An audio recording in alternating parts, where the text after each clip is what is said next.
She vanished from the headlines without a trace, until a farmer found her crying by the river, clutching a photo of a boy he barely remembered being. Before we dive in, hit that subscribe button and drop a comment. Where in the world are you watching from? The fog was still rising off the fields when Eli Carter stepped out into the chill. His boots crunched over frost-bitten grass, each breath curling into the pale light like smoke from a tired engine. He hadn't meant to be out this early, but the western fence line had been giving way again, and if he didn't patch it up soon, the neighbors' cattle would start wandering over again. He swung a rusted toolbox into the bed of his truck and headed toward the riverbank, where the land sloped down into bare sycamores and silence. He saw her before she saw him, a woman sitting on the rock ledge where the river narrowed and curved, her shoulders hunched like she was holding back the whole weight of the world. She didn't move as he approached, didn't even flinch when the crunch of gravel under his boots gave him away. Her coat, though expensive-looking, was too thin for this kind of morning. Her long, dark hair was loose and tangled, hiding most of her face, but not enough to cover the tears. She held a photo in her lap. Eli stopped a few feet away, not wanting to startle her. "You all right, ma'am?" The woman looked up slowly, and for a moment the world seemed to hold its breath. Her eyes were red, yes, but steady, deep green with a flash of something behind them, recognition, or maybe just hope where there hadn't been any. She blinked as if she were trying to be sure he was real. "Are you Eli Carter?" He hesitated. "Yeah, that's me." She exhaled, like she'd been holding her breath for years. Then, with trembling fingers, she held up the photo. It was worn, creased, the colors faded, but he recognized it in an instant. Two kids by the river, smiling with muddy feet and jelly-stained shirts. He hadn't seen that photo since the summer they buried a time capsule behind the camp's mess hall. "I've been looking for you," she said, "for a long time." Eli didn't know what to say. Not yet. Not with the river humming low and the wind picking up just enough to blur the edges of everything. But he sat down beside her, and for the first time in years he listened. She didn't speak right away, just held the photo like it was a lifeline, and stared at him like he was something pulled out of memory, half forgotten and suddenly real. Eli shifted on the cold rock, unsure whether to say something or just let the silence stretch. She was still watching him, tears dried, but her expression stuck somewhere between disbelief and something heavier, something closer to relief. Then she said it. "I'm Grace Whitmore." The name hit him like a gust of wind he hadn't braced for. It stirred up old summer heat and childhood echoes of a girl in oversized overalls, always barefoot, always first to dare the rope swing. Grace. He hadn't heard that name in 2 decades, not since Camp Winding River closed, not since they'd filled a mason jar with secrets, promises, and bottle caps, and buried it under a crooked elm tree thinking they'd dig it up someday, but someday never came. Eli looked at her again, really looked, and suddenly he could see it, behind the carefully curated sadness and designer coat. Those same wide eyes, that tilt of her chin when she was trying to look brave. The freckles had faded, and her voice had lost its wild rasp, but it was her. "I thought you moved to Chicago," he said, almost to himself. "I did, and a few other places after that."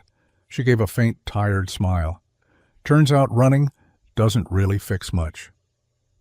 He let the weight of her name settle in his chest. Grace Whitmore.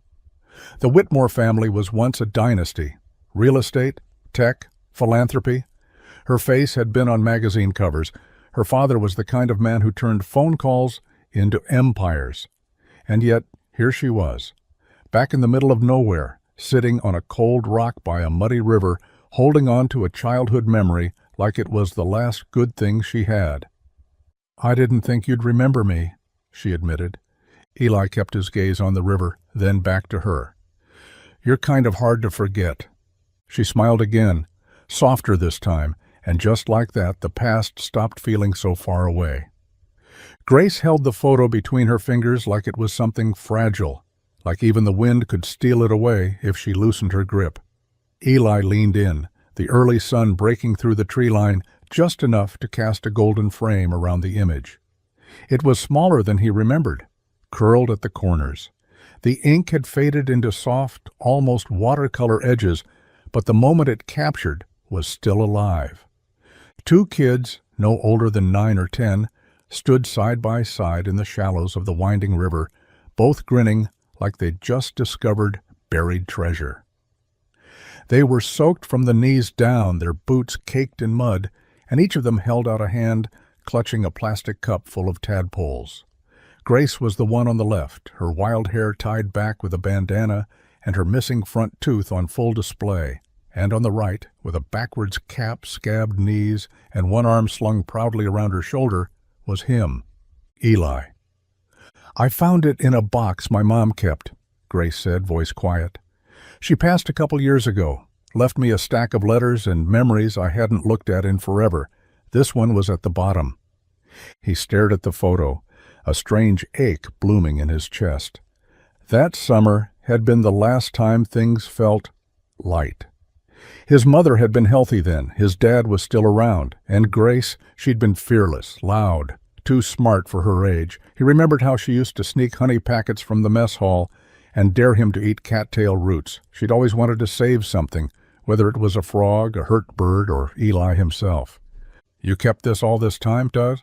he asked. "I think I needed to remember who I was before everything else." Her voice cracked slightly. "Before the company, before the headlines, before I forgot how to breathe." Eli swallowed hard. "You were a good kid, Grace." She looked at him, really looked. "So were you." And for a brief moment, sitting on that riverbank in their grown-up bodies, they were those kids again, muddy, hopeful, and full of wonder for things small enough to fit in a cup. Grace traced the edge of the photo with her thumb, eyes flicking between the image and the river that now ran quiet beside them. The same river, but time had changed everything. The trees were taller, the bank more worn. And yet, sitting beside Eli, it felt like something forgotten had stirred awake.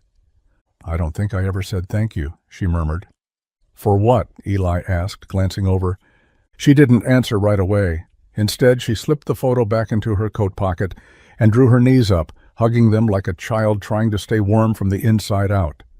Her voice, when it came, was low, like a secret she'd been carrying for too long. "That summer," she said, "you pulled me out of this river." He blinked, taken aback. "I did? You don't remember?" Pieces flickered, a flash of red from her bandana, the cold current, her scream, his hands grabbing hers just before the water pulled her under. He hadn't thought about it in years. Grace nodded slowly. "I slipped on the rocks near the bend. Everyone else ran for help, but you didn't. You just jumped in. No hesitation." Eli looked out at the bend, now calm and glassy. "I guess I just did what anyone would do." "No," she said, turning to face him. "You did what no one else did. And after that, I never felt that safe again, not with anyone." The words landed heavier than he expected. For a woman like her, a billionaire, a face on magazine covers, a boardroom shark, safety must have been something wrapped in lawyers and glass towers, not something simple, not something real.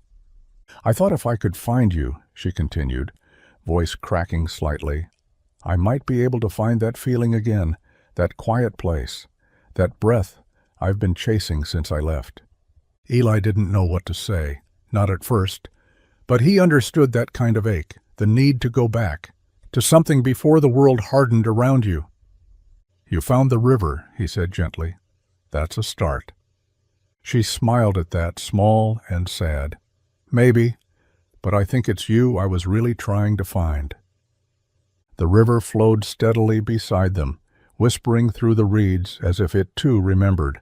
Not everything was clear, not the names of the other campers, not the counselors, not the exact games they played or which cabin they stayed in, but there were fragments, feelings, fleeting details that stuck in the heart longer than in the mind.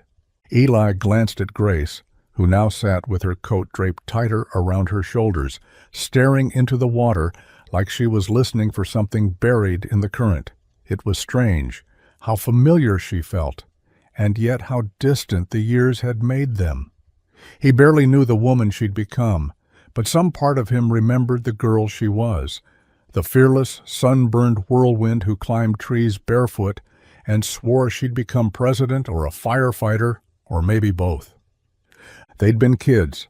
Nothing was supposed to last. But here she was, 20 years later, and the space between them didn't feel like absence. It felt like recognition. "Do you remember the mud pit behind the mess hall?" she asked suddenly. He chuckled. "Where you dared me to belly flop for 5 marshmallows?" Her laugh was real, bright and sudden, like a burst of summer heat cutting through the cold. "You did it, got stuck halfway, and screamed like a wildcat." "You pushed me out with a canoe paddle, Paul," he said, smiling at the memory. "Then took 2 of the marshmallows for yourself." She smirked. "Interest. I charged interest." Eli shook his head, but the laugh lingered. It felt good, like a stretch after a long sleep, like remembering you were once capable of joy. "I don't know how it's possible," she said softly, "but sitting here, it doesn't feel like 20 years passed." He nodded, staring at the faint ripples. "It's like we skipped the in-between." She looked over, her eyes holding something he couldn't name. "Do you think it means anything? That I found you? That you're still here?" Eli met her gaze and didn't look away. "I think some things come back when they're meant to." She didn't respond, but she didn't have to, because in that moment, 2 strangers carrying a shared past, they both knew something old had returned, and neither of them wanted it to leave again. The wind picked up, sending a shiver through the trees and rustling the dry grass at their feet. Grace pulled her knees closer, as if bracing herself for something colder than the air. Eli sat beside her in silence, sensing the shift. Not just in temperature, but in her, like something was building behind her eyes, pressing against her ribcage, waiting for permission to be released. She exhaled slowly. "I walked away from everything." Eli turned to her, his brow tightening. "What do you mean?" She didn't look at him. Instead, she stared out over the water, fingers absently playing with a loose thread on her sleeve. 2 weeks ago, I was supposed to be in London, closing the biggest deal of my life, a merger, global, the kind of thing that cements your name in history. He waited, letting the space fill. Instead, I left the hotel at midnight, booked a flight with no luggage, landed back in the States with no plan, just this photo and a memory of a boy who once pulled me out of a river. Eli blinked. "You left all of that for me?" She smiled faintly.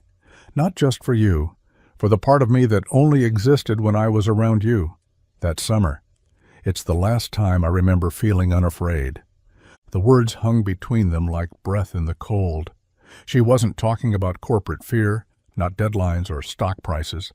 She meant the other kind, the slow kind, the kind that eats you when success becomes a mask and everyone around you wants something. "My board thinks I'm having a breakdown," she said. "My assistant is fielding media inquiries. My fiancé, ex, I guess, left 3 voicemails, all asking the same thing." She turned to Eli, her eyes clear now, steady. "Why would a woman who has everything leave it all behind?" He swallowed, unsure what to say. Grace answered for him. "Because none of it meant anything, not compared to one moment of real kindness, and you gave me that." He didn't know whether to speak or reach for her or just let the weight of her confession settle between them. So he did what he knew how to do best. He stayed, quiet, present, and that, more than any answer, was exactly what she needed. Eli stood at the edge of the field later that afternoon, hands resting on the top rail of the old fence, watching the wind ripple through rows of brittle corn stalks that should have stood tall but sagged like tired shoulders. The soil was dry, drier than it had ever been this early in the season, the kind of dry that cracked beneath your boots and whispered warnings in every step. He didn't hear Grace approach until her boots crunched against the gravel path behind him. "Your land's beautiful," she said gently, eyes scanning the horizon. He nodded once, not looking at her. "Used to be greener." The silence that followed was heavy but not awkward. She didn't push, didn't ask questions, and for that he was grateful. Because what could he say? That the rains had come too late, the loans too high, the markets too cruel? That he'd stopped opening mail with his name on it because he already knew what was inside? She walked a few paces forward, stopping at the fence beside him. "Do you ever think about leaving, starting over somewhere else?" He let out a quiet laugh, more exhale than humor. "This land's been in my family since before electricity hit the valley. I think if I left, the ghosts would chase me down." She smiled at that, but didn't press. Eli could feel her eyes on him, waiting, not for an explanation, just honesty. But he didn't offer any. Because she didn't need to know the bank's last warning had come 2 weeks ago. That his tractor was running on borrowed parts and borrowed time. That he hadn't filled his own fridge in days because every extra dollar went to feed the animals first. She didn't need to see the cracks in the barn's foundation or the worry lines beneath his smile. No, Grace didn't come looking for a broken man. She came searching for a boy who once saved her. And for now, he wanted to be that boy, whole, steady. So he turned to her and said, "It's just a rough patch. Happens sometimes." She nodded, accepting the half-truth like a gift. And he looked out over the land again, hoping the sky might still change, hoping the rain might still come. By the time the sun dipped below the tree line, the chill had crept back in, curling around the barn like smoke off the river. Eli finished tossing hay into the last stall, his shoulders sore and hands raw from the day's labor. Grace stood by the fence, quiet, still in that too-thin coat, watching him like she hadn't done anything else all day, not intruding, not offering to help, just being there, like presence was enough. He wiped his hands on his jeans and nodded toward the dirt path that curved behind the barn. "You hungry?" She looked surprised. "A little, yeah." "Come on," he said, walking toward the house. "Guest house has heat, hot water, and a fridge that hums like a dying cat, but it'll do." Grace blinked. "You're offering me a place to stay?" He didn't slow his pace. "Well, you said you didn't have a plan. Can't have you freezing out by the river every night." She caught up to him, matching his steps. "Eli, I can pay. I didn't come here broke." "I know." Then he stopped in front of the guest house door, keys already in hand. The porch light flickered like it wasn't sure it wanted to stay on. "Look, I was raised on a simple rule. If someone's lost and you can offer them shelter, you do. Doesn't matter who they are or how much they've got in their bank account. Doesn't even matter if they're only staying for a night." Grace stared at him, the lines of her face softening. "That sounds like something from a movie." He shrugged. "It's just farm life. You take care of people when you can, even if everything around you's falling apart." She didn't say anything for a moment. Then, quietly, "Thank you."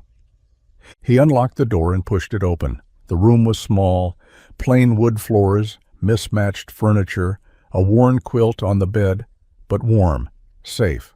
"Make yourself at home," he said, turning back toward the barn. "I'll holler when supper's ready."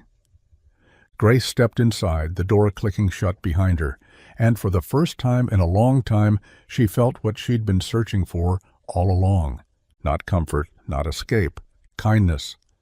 Grace wasn't sure what time Eli woke up, only that by the time she stepped outside in the mornings, the air was already thick with the scent of hay and earth and coffee from a battered thermos that never left his hand. She'd never been an early riser, but something about the rhythm of the farm, honest, unpretending, made her want to try. The first morning, she borrowed an old pair of boots from the porch and nearly tripped into a wheelbarrow full of feed. Eli didn't laugh. He just handed her a rake and said, "Start wide, move slow." By the third morning, she'd learned how to carry water buckets without spilling, how to whistle for the goats, and how to keep the rooster from thinking she was a threat. Buttercup, the bossiest of the bunch, had taken a liking to her, nipping at her coat if she moved too slow and bleating dramatically if she forgot to greet her first. Grace wasn't built for this kind of life, not on paper. Her hands were soft, her nails still recovering from years of boardrooms and blowouts, but she liked the blisters. They felt honest. Every time her muscles ached, every time mud clung to the hem of her borrowed jeans, she felt a little more like the girl in the photo again. Sometimes, when they worked in silence, she'd catch Eli looking at her, not with confusion or pity, but with something gentler, like he was watching a ghost step back into its body, like he saw her before she even remembered who she used to be. One morning, while mending a chicken wire fence, Grace paused and stared out at the woods. "Do you remember the tree we carved our names into?" Eli looked up from the fence line. "The one near the old canoe shed?" She nodded. "I wonder if it's still there." He set down his pliers. "Only one way to find out?" She smiled, not because she was sure it was, but because for the first time in years she wanted to remember. Not as the woman she became in the headlines, but as the girl who once danced barefoot on mossy river stones and laughed with a boy who made her feel like home. And every step she took in those 2 big boots was another step back toward her own forgotten truth. They sat on the porch that night after dinner, the stars sharp against the black velvet sky, and the sound of crickets blending into the occasional low bellow from the barn.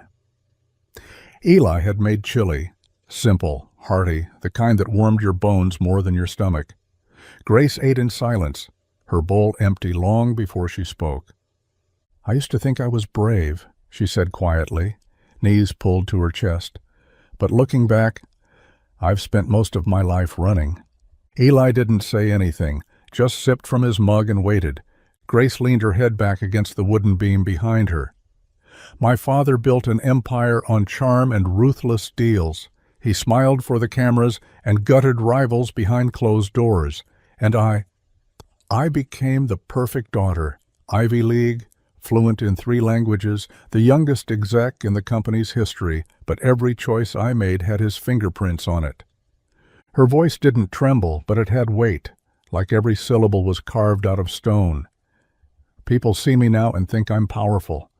They don't see the meetings where I couldn't speak without approval.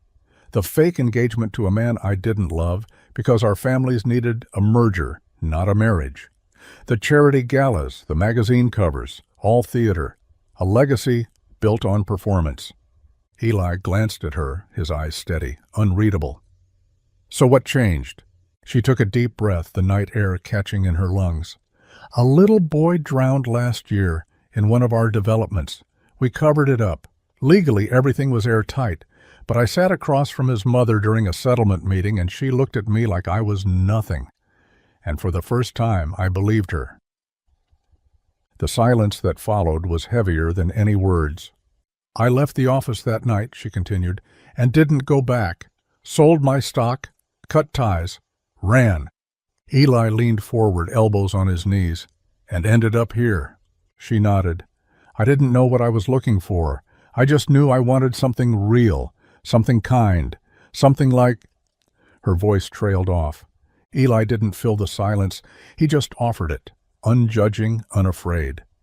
And in that silence, Grace didn't feel like the girl who ran. She felt like the woman who had finally stopped. The porch had gone quiet again, save for the low hum of cicadas and the occasional creak of wood settling into the night.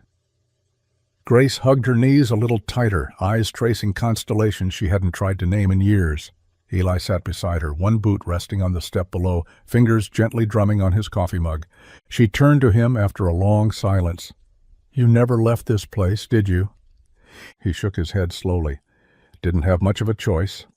She waited, sensing there was more, something unsaid but carried in his posture, in the way his shoulders never quite relaxed, even at rest.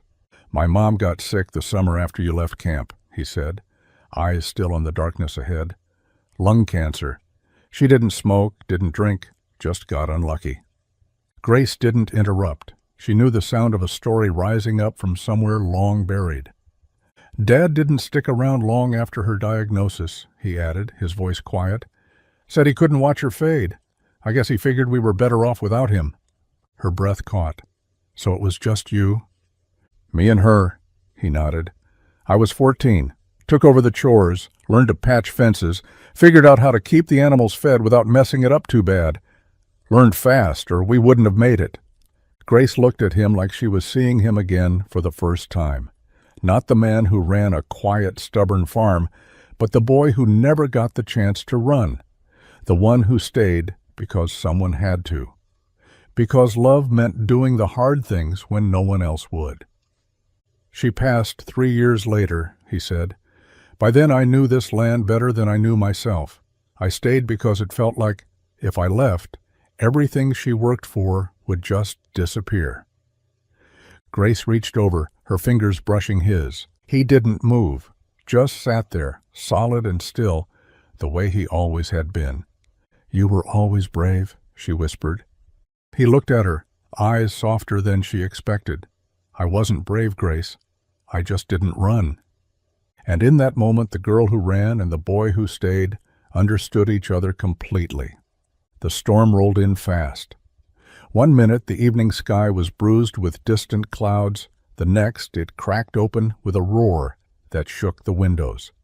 Rain slammed against the tin roof like 1,000 fists, wind howling through the trees with a kind of desperation Grace hadn't heard in years. She stood in the guest house doorway, arms wrapped around herself, watching the yard disappear beneath sheets of rain. The lights flickered once, twice, and then the world went dark. She waited a beat, then another. No hum of the fridge, no soft buzz of the old heater, just the wild, pulsing rhythm of the storm outside. And then, faint through the blackness, she saw a glow. A single, flickering light, moving through the dark like a firefly. Grace grabbed her coat and slipped outside, boots splashing through the mud as she followed the amber glow to the barn. She found him there, Eli, standing near the feed bins, holding an old lantern high above his head. The glass was fogged, the metal dented and scratched, but the flame inside burned steady. Its light spilled across his face, catching the edges of his jaw and the shadows beneath his eyes. She froze in the doorway, half soaked, half in awe. "Is that—" He looked over and for the first time in hours smiled. "Same one we used to sneak out with at camp." She stepped inside, letting the warmth of the light hit her skin. "You kept it?" "Found it in the attic after my mom passed," he said. "Still works. Barely." The wind shrieked outside, but inside the barn it was calm. The animals rustled nervously in their stalls, but Eli moved among them with quiet certainty, checking latches, tossing feed, lighting a second lantern for the far end. Grace took one from his hand. "What do you need?" He raised an eyebrow. "You sure?" "I'm not much for running anymore," she said, her voice steady. Together they moved through the barn, lighting corners and steadying nerves, animal and human alike.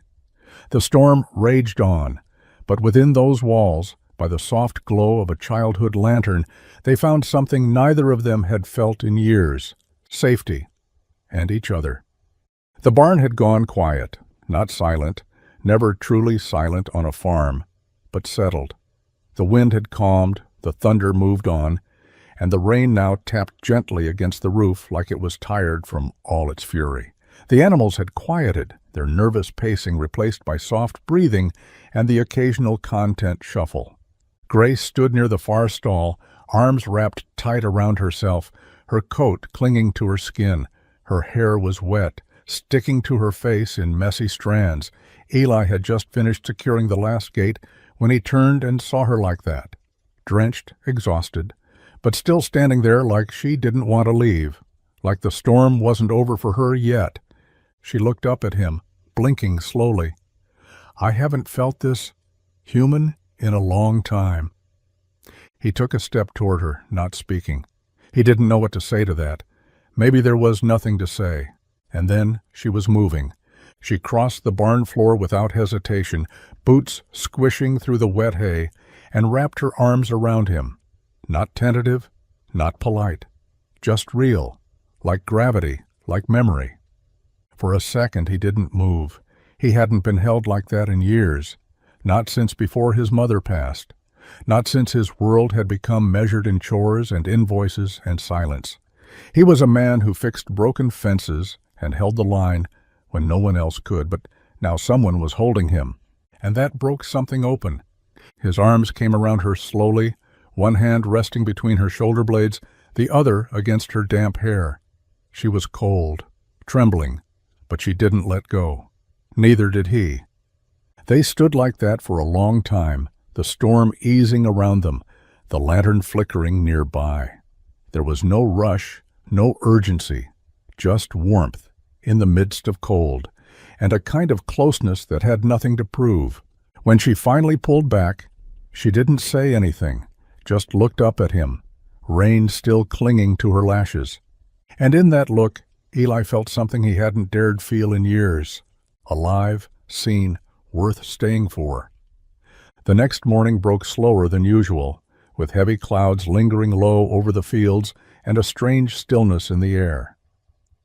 Eli had just finished feeding the chickens when he heard the crunch of tires on gravel, not the slow, familiar rumble of a neighbor's truck, but something smoother, heavier.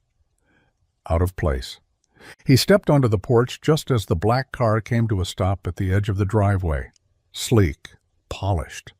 Windows too dark for a friendly visit. The door opened and a man stepped out wearing a suit that didn't belong anywhere near mud. Tall, angular, expensive. The kind of man who smelled like boardrooms and power lunches. "Eli Carter?" he asked, adjusting his coat like the air offended him.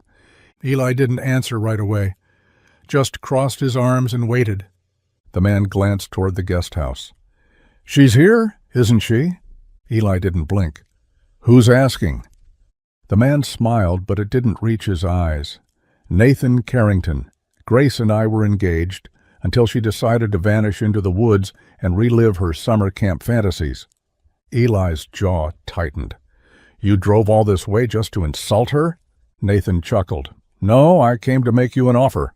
He pulled a checkbook from his coat and scribbled something quickly, ripping it free with the ease of someone who didn't worry about numbers. He handed it to Eli, who took it without looking down. "I know what this place is worth. That's double, maybe triple. Enough to fix every broken thing on this land and still have money left over. All I ask is that you convince her to come back." Eli finally looked at the check. The amount was enough to wipe out every debt, every sleepless night. He could save the farm, rebuild the barn, maybe even buy his mother's piano back from the estate sale it ended up in. It was more than tempting. It was life-changing. But he looked up, past Nathan, toward the guest house window where Grace now stood, watching. And in that moment, Eli knew the answer. He folded the check once, then again, and tucked it neatly into Nathan's coat pocket. "She's not a deal, and I'm not for sale." Nathan's smirk wavered. Eli turned away, boots crunching on gravel. "You can see yourself out." Nathan didn't move. He stood there in his overpriced shoes, stunned, like he couldn't quite process what just happened. Men like him weren't used to hearing no, especially not from men with dirt under their fingernails and mortgages hanging over their heads. Eli didn't care. He walked back toward the barn, heart pounding with a quiet fury, the crisp edge of the check still in his hand. Grace was still at the window, motionless, but he didn't meet her eyes. Not yet. Nathan followed, of course. "You're making a mistake," he called out, stepping through the mud like it offended him. "Do you have any idea what that check could do for you?" Eli stopped. He turned slowly, held the check up between his fingers, and without a word, ripped it clean down the middle, then again and again, until nothing was left but fluttering pieces that fell like confetti into the wet earth. "She's not a deal," Eli said, voice even. "She's a person." Nathan's face hardened. "You think this little act makes you noble? You're a farmer, Carter. You fix things with rusted tools and duct tape. She lives in a world of global press conferences and private jets. You think this is real?" Eli stepped forward, calm and solid. "I think what's real is how she laughs when she's mucking stalls, how she talks to the goats like they're old friends, how she stayed out in a thunderstorm just to make sure the animals were calm." Nathan blinked. Eli didn't stop. She's here because she's trying to remember who she was before people like you told her who to be. And I'm not about to hand her back to the world that broke her. Nathan opened his mouth, but no words came. Eli's eyes didn't waver. So take your check, take your suit, and take your exit. Nathan stood there for a moment longer, jaw clenched, rain beginning to fall again in soft drizzles across his shoulders. Then, without another word, he turned and walked back to the car. Eli stood in the silence that followed, watching the taillights disappear down the gravel road.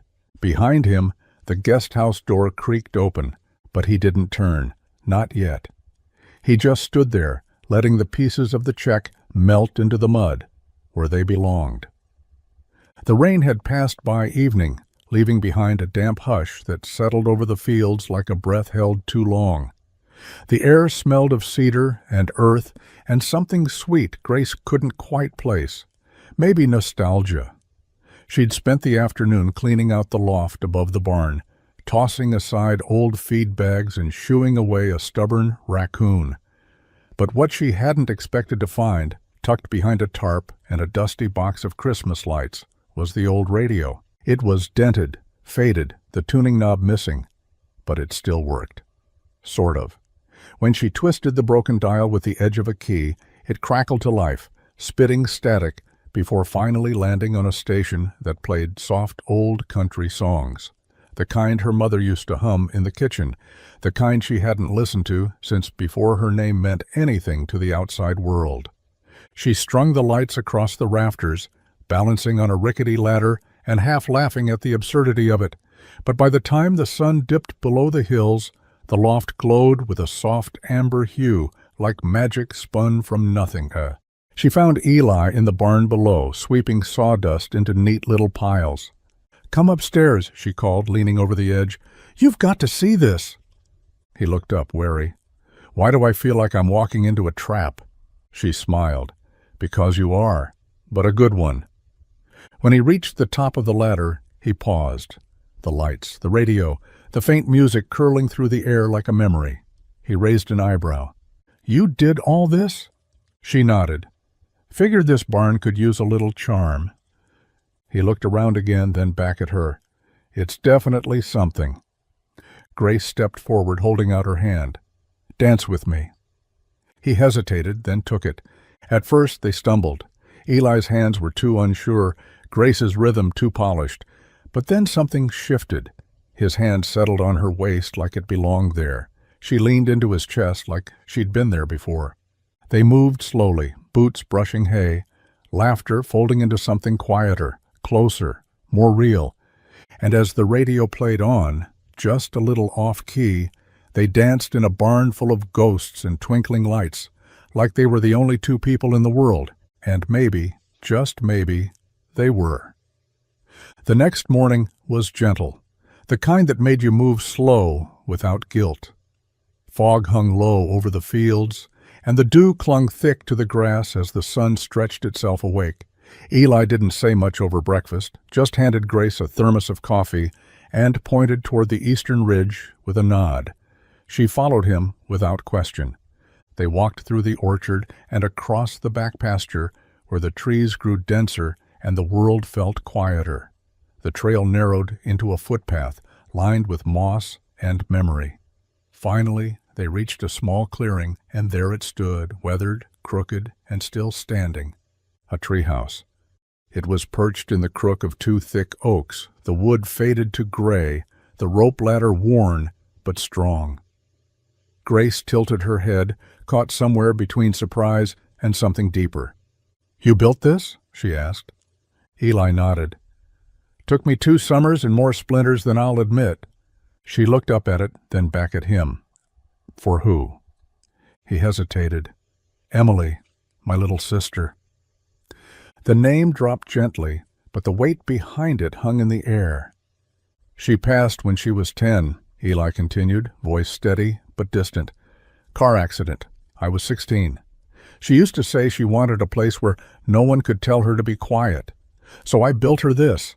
It was supposed to be her hideout, her library, her castle. After she was gone, I just kept fixing it." Grace stared at the treehouse, heart tightening. "You come here often?" "Not as much as I used to," he said. "But when things get too loud, yeah." He motioned toward the ladder. "Want to see it?" She nodded. Climbing up, the air changed. The little room was lined with old books, a blanket folded neatly in the corner, and a tiny notebook on a wooden shelf labeled Emily's Secrets. Dust clung to everything, but so did love. Not loud, not broken, just still. Grace sat in the corner, running her fingers along the windowsill. "It's beautiful, Eli." He leaned against the frame, eyes distant. "It's the only place I ever let myself be a kid again." And as Grace looked around, she didn't see a forgotten fort. She saw a boy who'd carried grief in silence, who turned heartbreak into shelter, and for the first time, she realized just how much of Eli's soul was made of the things he'd built for others. It started with a sighting at Miller's feed store. Grace in worn jeans and a faded flannel, holding a bag of chicken feed like it wasn't heavier than her entire briefcase from a year ago. Mrs. Dupree, who'd run the register since the Reagan era, caught her name on the receipt and nearly forgot to give back her change. By the time Grace made it to the parking lot, someone was already on the phone with someone else's sister. Within 24 hours, the whispers moved faster than wildfire on a dry August field. "That billionaire girl's back in town, Whitmore. She bought the feed herself? No driver, no heels, just boots and a ponytail. She's staying at Eli Carter's place." At Rosie's diner, the lunch crowd buzzed louder than the ceiling fan. People peered over coffee cups and murmured behind pie menus. A few tried to act casual as they brought up her name. Most didn't bother pretending. She could be anywhere in the world. Why is she in a town with one gas station and no Starbucks? Maybe she's having a breakdown. Maybe she's finally come to her senses. At first, Grace didn't notice the shift. She was too focused on learning how to muck stalls without gagging, how to drive Eli's rattling truck into town without stalling it, how to live without her name meaning something at every corner. But by the third day, she felt it, the stares, the slowed conversations when she walked into a room. People watching her like she was both a returning ghost and a local scandal. She asked Eli about it while they were stacking hay bales behind the barn. He shrugged. "Small town. You leave as a girl with pigtails and come back on magazine covers, people are going to talk. And because I'm staying with you?" "That too." Grace leaned on the hay bale, brushing straw from her sleeves. "Does it bother you?" He glanced at her, then back at the stack. "I don't live for their opinions." She smiled, but it didn't quite reach her eyes. "I used to." Eli didn't respond, just lifted another bale, and for the first time Grace realized how freeing it must be to live in a world where your worth wasn't decided by headlines, but by the way you showed up in everyday silence. And the man who held that silence like it was sacred.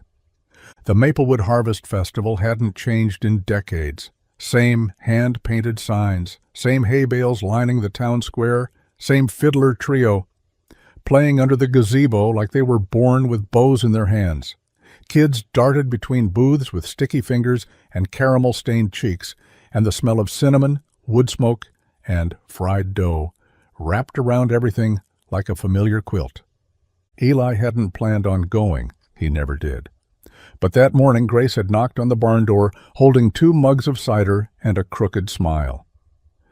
"We're going," she'd declared. "You've avoided fun long enough." So here they were, her in a borrowed flannel and jeans that actually fit this time, him in his worn boots, and the same jacket he wore every year, like a talisman against change. The town's eyes followed her, of course, some subtle, some not. But Grace didn't flinch. Instead, she threw herself into the chaos with the energy of someone reclaiming lost time. She ended up behind the pie stand by accident, after the mayor's niece fainted from heat and someone shoved a rolling pin in her hands. "She's a natural," one woman whispered. "She just sold 3 blueberry pies to a man who doesn't even like fruit," another added. Eli watched from a distance, leaning against a fence post, arms crossed, trying not to smile. But when she caught his eye and held up 2 fingers, one for him, one for her, he walked over, knowing resistance was futile. They shared slices on a hay bale near the auction stage, sticky with whipped cream and laughter, when the MC called out the next lot. 1-year-old dwarf goat, female, named Buttercup, starting at 50. Grace perked up. A goat? Eli raised an eyebrow. We don't need another one. But she's adorable, Grace said, eyes locked on the tiny, defiant ball of fluff chewing on the auctioneer's pants cuff. Before Eli could protest, her hand shot up. 70. The crowd turned. The murmurs returned. 80. Someone else offered. 90, Grace shot back without blinking. Sold. Eli looked at her, half amused, half exasperated. You just bought a goat. She looked like she needed a new beginning, Grace said, popping the last bite of pie into her mouth. He shook his head, but the warmth in his chest betrayed him. And that night, Buttercup slept in the barn. So did the laughter, and maybe something else too, something that felt a lot like home. The call came just after dawn, when the sky was still painted in soft grays, and the rooster hadn't yet decided to ruin the peace. Grace was sitting on the porch swing, with a blanket over her lap and Buttercup at her feet, chewing on the corner of yesterday's newspaper. Eli had gone into town early to grab feed, trusting her to keep an eye on the new goat, and for once she felt like she belonged to the stillness. Her phone buzzed on the porch railing, an unfamiliar number from a familiar area code. New York. She hesitated, staring at it like it might bite. Then, with a sigh, she picked up. Grace, a breathless voice pleaded on the other end. Thank God! It was Marcy, her assistant for the last 5 years. Loyal, efficient, the kind of woman who could find a missing CEO and a dry cleaner on Christmas Eve. Marcy, Grace said quietly, I've been calling you for 3 days. The board's in meltdown. Investors are panicking. The media is speculating everything from a health scare to an international elopement. You need to come back. Grace rubbed her temple. I left a statement. I resigned. I was clear. Well, the board didn't think you meant it, and now that they realize you did, they're scrambling. Last night they called an emergency session. There's talk of a hostile takeover, Grace. If you don't return, they'll dissolve the founding shares clause. They're voting tomorrow. Grace closed her eyes. The porch creaked beneath her, the early wind brushing against her skin like a whisper from a life she'd tried to bury. Buttercup bleated softly, nuzzling her boot like she could sense the shift. I'm not going back, Grace said, more to herself than to Marcy. You built this company, Marcy snapped, panic sharpening her voice. They're going to rip it apart without you. Grace opened her eyes, the horizon now glowing gold behind the hills. She looked out at the fields, the barn, the swing she hadn't realized she was swaying on. Everything quiet, everything real. I didn't come here to run, she said gently. I came here to remember. Then she hung up, and let the stillness take her back. The sun had long slipped behind the ridge, leaving only streaks of amber and violet stretched across the sky like a closing curtain. The barn was quiet now, animals fed, stalls clean, tools hung on their nails, with the kind of precise care Eli never called pride, but lived like religion. Grace stood near the feed bins, arms crossed lightly, watching as he adjusted the last latch on the stable door. Neither of them had said much all evening. The call from New York still lingered in the air like dust stirred up and left to settle. Grace hadn't brought it up. Eli hadn't asked.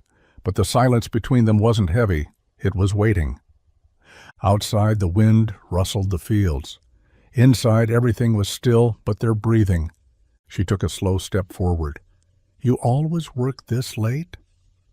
He didn't look at her right away. When there's work to do. She smiled faintly. And when there isn't? He finally met her eyes. Then, I still do. A quiet laugh slipped from her. You don't let many people in, do you? He shrugged. Most don't stay long enough to bother. I'm still here. He took a step closer, and something shifted in the air between them, subtle, certain, not a surge, but a pull, like gravity remembering what it's meant to hold. "You're not like most," he said. She searched his face, her voice just above a whisper. "Why haven't you kissed me yet?" His jaw tightened, not with hesitation, but with everything he'd been holding back, because once I do, I won't want to stop. Grace didn't flinch, didn't move. So he did. He closed the space between them slowly, one hand brushing the side of her face, rough fingers catching in her hair. And when he kissed her, soft, sure, without apology, it wasn't the kind of kiss you give to see what might happen. It was the kind you give when you already know. She didn't pull away. She leaned in. And in that quiet, after the storm, and before whatever came next, the barn held their secret. Wrapped in wood and hay and breathless hearts, something had changed, and neither of them would be able to go back.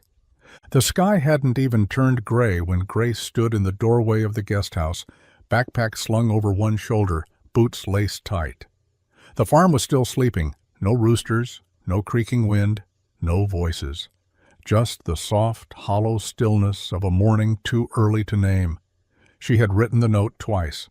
The first time it was too long, the second time it was just right. "Eli, I had to go back, not because I wanted to, but because I need to finish what I started.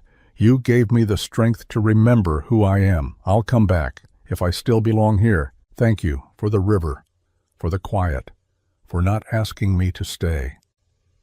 G." She folded the note and left it on the kitchen table, weighted by a mason jar of wildflowers she'd picked from the edge of the property the morning after the kiss. Buttercup bleated once from the barn as she walked past. Grace paused, hand on the gate, eyes lifting to the roofline she'd memorized in such a short time. She could still feel the warmth of Eli's hands from the night before, the softness in the way he looked at her afterward, like he knew something had changed but didn't dare name it yet. She wasn't leaving to run, not this time. She was leaving to fight. The car, a rental Eli didn't know she'd arranged, waited just past the main road. No lights, no noise, just a driver half asleep behind the wheel, probably wondering why anyone would choose to leave a place like this. Grace didn't cry. She'd done enough of that before she even arrived here. But when she climbed into the back seat and watched the outline of the barn fade into mist, something inside her pulled, like a thread unspooling slowly, stretching between the life she'd chosen and the one she'd finally found. She whispered, "I'm coming back," not for the driver, not for herself, but for the man still asleep, who wouldn't find her note until the coffee was brewed and the day had already begun. And when he did, the only thing she hoped was that he'd understand. The morning passed in fragments, chores half done, coffee gone cold. Eli had looked everywhere, barn, porch, truck, even the orchard, but the guest house was empty, her boots gone from beside the door, her coat missing from the hook. The silence wasn't just quiet anymore, it was loud, hollow, final. He found her note just after sunrise, sitting on the kitchen table like it had always belonged there. The handwriting was careful, like each word had been weighed before it landed. His name at the top. No apologies, no promises, just truth. Eli read it once, then again, and then he went to the river. The trail was soft from the recent rain, the path still marked faintly by her boots from the last time they'd walked it together. He followed it in silence, the weight of memory settling on his shoulders like the old quilt his mother used to lay out for summer picnics. When he reached the bend, the same one where he'd found her that first morning, he stopped.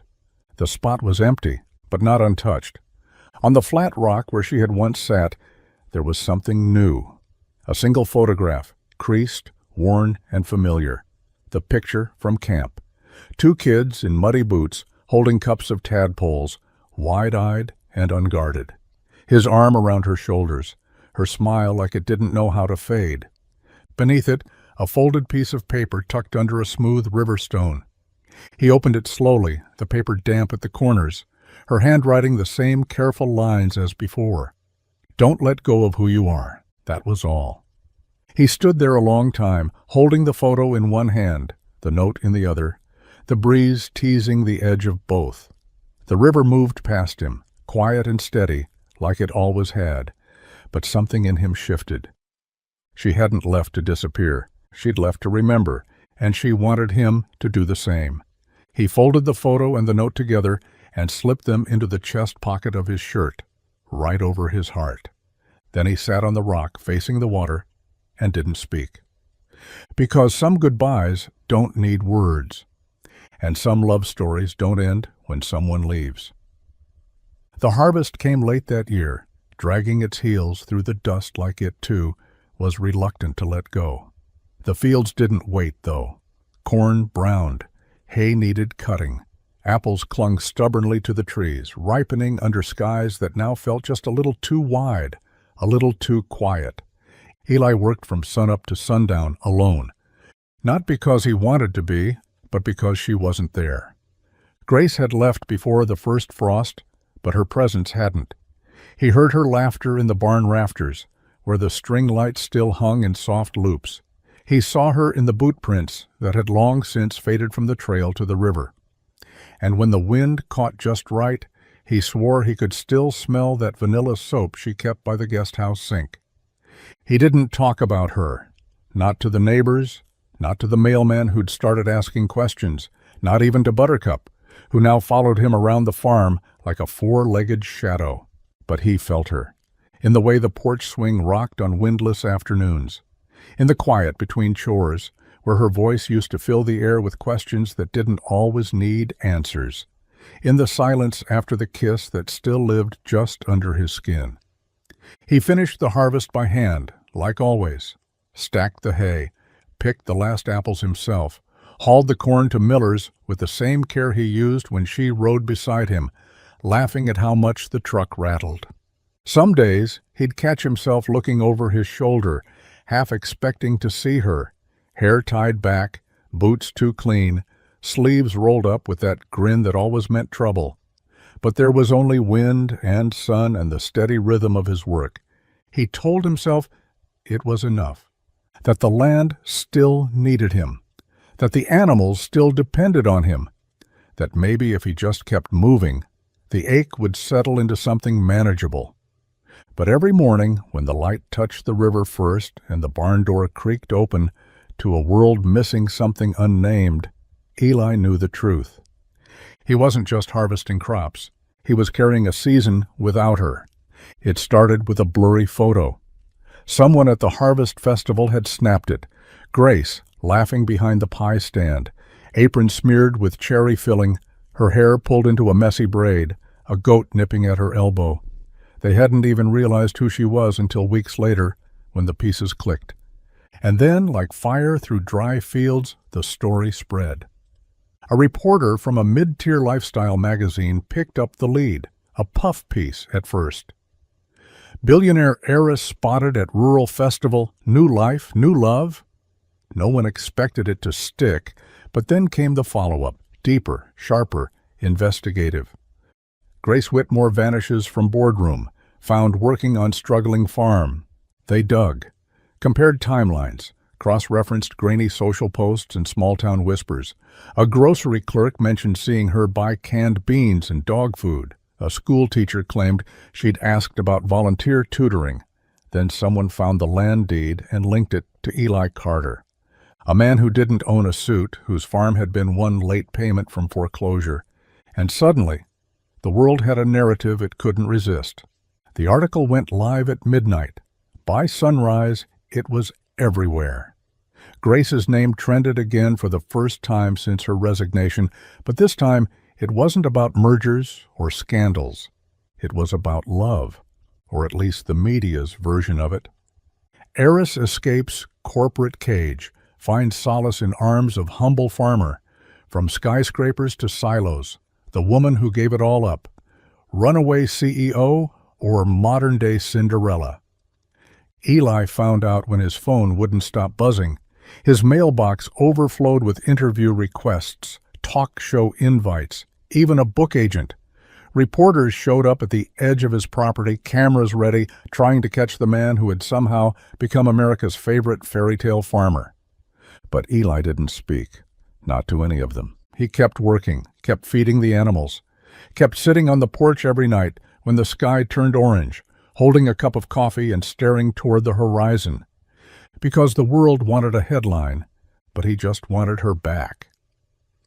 The backlash came swiftly, as it always does when power dares to look human.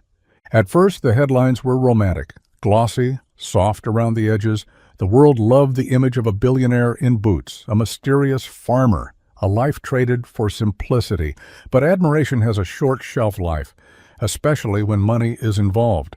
Some accused her of orchestrating it all, a calculated PR stunt to rebrand her legacy. Others painted Eli as a pawn, a prop in a narrative too perfect to be real. Articles shifted tone. Talk shows debated her mental state. Shareholders cried negligence. Her former fiancé, ever so wounded in public, told a camera he only wanted what was best for her. And still, Grace didn't flinch. She stayed quiet for 6 days, long enough to let the noise grow teeth. Then, without warning, she walked into the lobby of Whitmore Global's Manhattan headquarters, wearing boots caked with farm dirt and a denim jacket that still smelled faintly of hay. Cameras flashed. Security tried to intervene. She didn't pause. In the boardroom, on live stream no less, she stood before the men and women who had once dictated her every move and did what no one expected. She didn't defend herself. She didn't explain the river or the barn or the man who fixed fences in silence. She simply said, "I built this company, and now I'm giving it away." There was stunned silence. And then she clarified. She was liquidating her personal holdings, transferring a portion to social entrepreneurship programs, stepping away from the board permanently, and using the remainder to establish the Whitmore Rural Renewal Fund. "Starting," she said, her voice steady, "with the county where I remembered who I was." She didn't name Eli, not once, but she didn't have to. The fund launched within a week. Grants for farmers, microloans for local businesses, scholarships for students who'd never seen a trust fund but knew the value of sweat. She turned the frenzy into fuel and aimed it at healing something deeper than her reputation. And while the world buzzed about legacy, redemption, and the strange poetry of it all, Grace stepped off the stage, turned her phone off, and pointed herself toward home. Winter arrived quiet and hard, blanketing Maplewood in silence. The river froze at the edges, its soft trickle muted beneath a crust of ice. Eli moved slower these days, not because of age, but because everything felt heavier without her. He still fed the animals, still fixed the fence that never seemed to stay whole, but something was missing in the spaces between. It had been weeks since her public resignation, weeks since the fund bearing her family name began quietly transforming the lives of people around him. Still, no word, no calls, just headlines, and her silence. Until the morning she came back. He was walking the path by the river when he saw her, standing exactly where he'd found her months ago. Her coat was dusted in snow, hair pulled back beneath a wool hat, cheeks flushed red with cold. She didn't speak when he approached, just looked up, eyes shining like the river behind her, frozen but not lifeless. "I didn't want to send a letter," she said. "Not this time." Eli stopped a few feet away. "You really came back." "I said I would," she whispered. They stood there, the frost between them evaporating into breath. "I watched the sunrise every morning," she said, "thinking of this river, thinking of you, wondering if I'd already used up my one miracle." Eli looked at her. No headlines, no cameras, no glamour, just the girl from the photo, the woman who remembered what it meant to feel safe. "I don't have much," he said quietly. "Just this land, this life." She stepped closer. "You have more than most. You stayed. You stayed when everything tried to tear you apart. That's rare, Eli." He reached into his coat pocket, pulling out the folded photo she'd left behind, the two of them as children, forever paused in muddy joy. "I carried this every day," he said. She smiled, tears catching in her lashes. "Do you still believe in second chances?" He didn't speak. He just took her hand, and beside the frozen river he said the only words that mattered. "Yes, especially the kind that come back on their own." The snow had barely melted when Eli led her up the hill behind the orchard, past the old stone wall and the leaning cedar that still bore the initials of half the county carved into its bark. The ground was soft beneath their boots, the air clean in that way it only gets after winter lets go. Grace didn't ask where they were going, just followed, trusting the quiet purpose in his stride. At the top of the hill, where the trees thinned and the sunlight pooled warm across the earth, he stopped and knelt, not to her, to the ground. She watched as he pushed back a patch of soil, his hands bare despite the lingering chill. He dug slowly, with care, like the earth was holding something sacred. And when he finally hit the glass, he paused, his fingers brushing dirt from the top of an old mason jar, the word someday scratched into the lid with a dull pocket knife. Grace's breath caught. He opened it, revealing its time-worn contents. 2 bottle caps, a folded comic book page, a broken slingshot string, and a small rusted locket, the camp locket. The one she'd worn every day that summer, the one he'd teased her for calling magic, the one they'd buried, promising to dig up someday when life made more sense, when they were braver. He held it out, palms open. "I didn't buy a ring," Eli said. "Didn't feel right, putting a price on something that's always been yours." Grace knelt beside him, eyes locked on the locket as he opened it gently. Inside, 2 tiny photos cut from that old camp picture, her on the left, him on the right. "I've loved you since before I knew what love was," he said, voice barely louder than the wind, "and I've waited longer than I realized to ask." He looked up at her. "So, Grace Whitmore, would you marry me?" She didn't cry, not right away. She just laughed softly, like something long held had finally broken free. Then she nodded, pressing her forehead to his. "Yes," she whispered, 1,000 times yes. And there on that hill where someday once lived, 2 hearts found the day they had waited for all along. Spring came, early the year they started over. Not the kind of spring that tiptoes in quietly, but the kind that announces itself, bold green shoots pushing through soil, blossoms bursting open like held breath, the sun warmer than it should be in April. The land responded like it had been waiting too, like it sensed something had shifted, or returned. Grace didn't move into the house right away. She moved into the days. Early mornings, feed runs, barn repairs. She learned how to fix a fence without cursing, how to spot a sick goat before it stumbled, how to drive the tractor with one hand and wave to a neighbor with the other. And Eli, he learned how to let someone in, not just onto the farm, but into the rhythm. They rebuilt everything together. The barn got a new roof. The greenhouse, once half collapsed, now gleamed with glass panels and rows of budding vegetables. The old equipment shed was turned into a reading nook for local kids who came on field trips, because Grace insisted children needed to know how food grew and where trust was planted. With her funds and his roots, they turned the place into more than a farm. It became a story, the kind people drove miles to visit.